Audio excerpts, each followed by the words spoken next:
A nossa videoaula hoje, então, será sobre massa molar, o que é e como calcular. Então vamos começar pela definição. O que é massa molar? É a massa em gramas de um mol de qualquer substância. Por isso que a unidade é de gramas por mol. Mas aí surge a pergunta inevitável. O que é mol? Mol, a definição mais simples dela é que é quantidade de matéria. Então, é a quantidade de matéria presente em 6,02 vezes 10 elevado a 23, que seria a constante de Avogadro.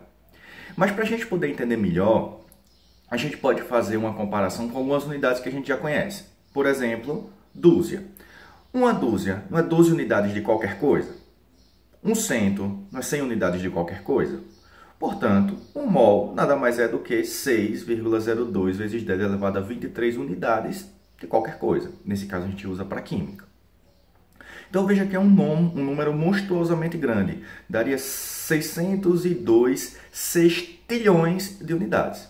Então, para a gente trabalhar com um número desse tamanho usando cento e dúzia, seria outros números gigantes. Então, os cientistas designaram para essa quantidade daí, 6,02 vezes 10 elevado a 23 unidades, mol.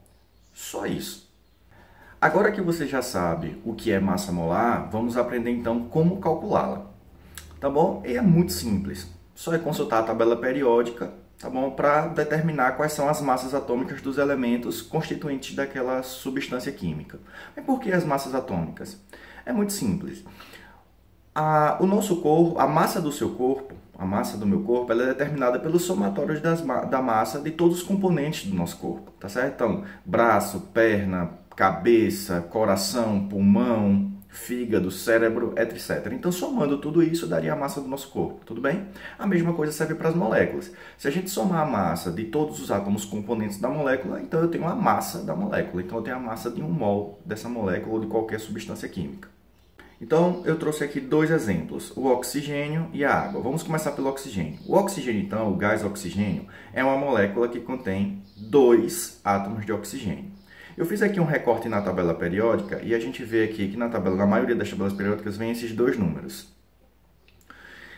O número que geralmente fica em cima, que é o número atômico, é a quantidade de prótons que tem em cada elemento, e aqui a massa atômica do elemento. Então, a gente sempre vai usar o número maior. Se ficar na dúvida, é muito simples. Eita, qual número eu uso? Usa a massa atômica. Sim, e qual é a massa atômica? É sempre o número maior.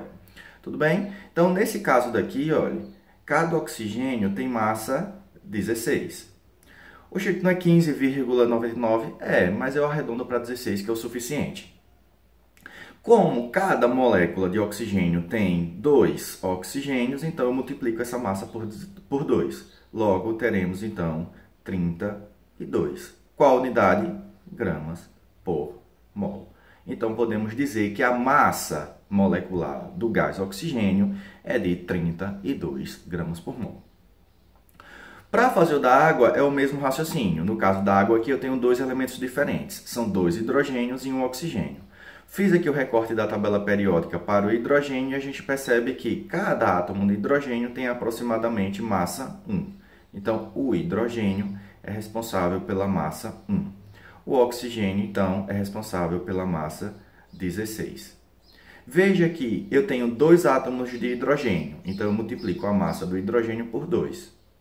E só tenho um átomo de oxigênio, então eu multiplico por 1, o que daria os mesmos 16. Fazendo a soma, então, nós temos 18, o que? Gramas por mol. Então, a massa molecular da água é de 18 gramas por mol. Continuando os exemplos aqui, agora temos o ácido clórico. O ácido clórico agora, uma substância química, um ácido com 3 elementos diferentes, o hidrogênio, o cloro e o oxigênio. E o raciocínio vai ser exatamente o mesmo. No caso aqui, nós temos o hidrogênio, que tem como responsável a massa 1. O cloro, nós temos a massa 35,45. E aí eu coloquei o cloro aqui de propósito, porque a gente faz realmente alguns arredondamentos no nosso dia a dia.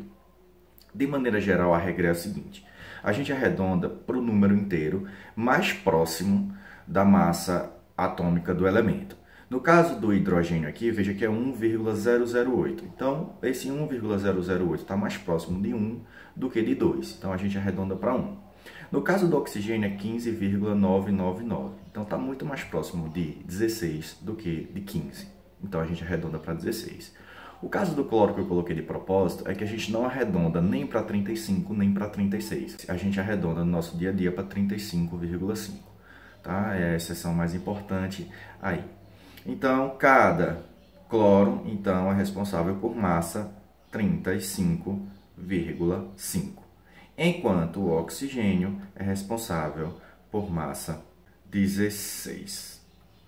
Multiplicando, então, pela quantidade de cada átomo, de cada elemento, no caso do hidrogênio vai ser vezes 1 mesmo, no caso do cloro vai ser vezes 1 mesmo, e no caso do oxigênio será vezes 3.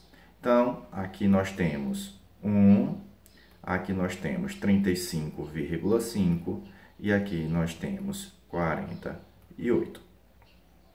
Fazendo a soma disso daí, nós temos o resultado 84,5.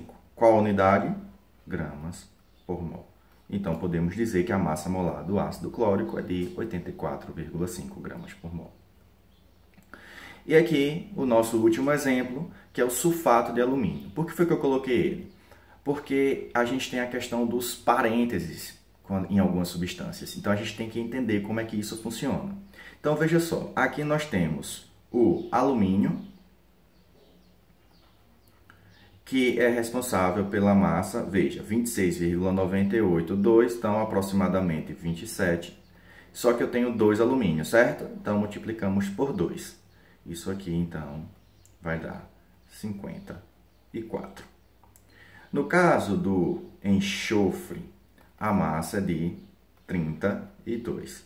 Agora, eu multiplico por quanto? Por 1, que é o que aparece aqui? Não, porque cada estrutura do sulfato de alumínio, na verdade, tem 3 íons sulfatos. Íon sulfato é esse íon aqui, SO4. Tudo bem? Então, na verdade, eu tenho que multiplicar o número que está fora do parênteses pelo índice aqui do elemento. Então, no caso, seria 3 vezes 1. Então, na verdade, nós temos 3 enxofres por estrutura do sulfato de alumínio. Então, aqui daria 96. E no caso do oxigênio, que a massa é 16, teria que multiplicar por 12, porque é 3 vezes 4, o que daria, então, 192.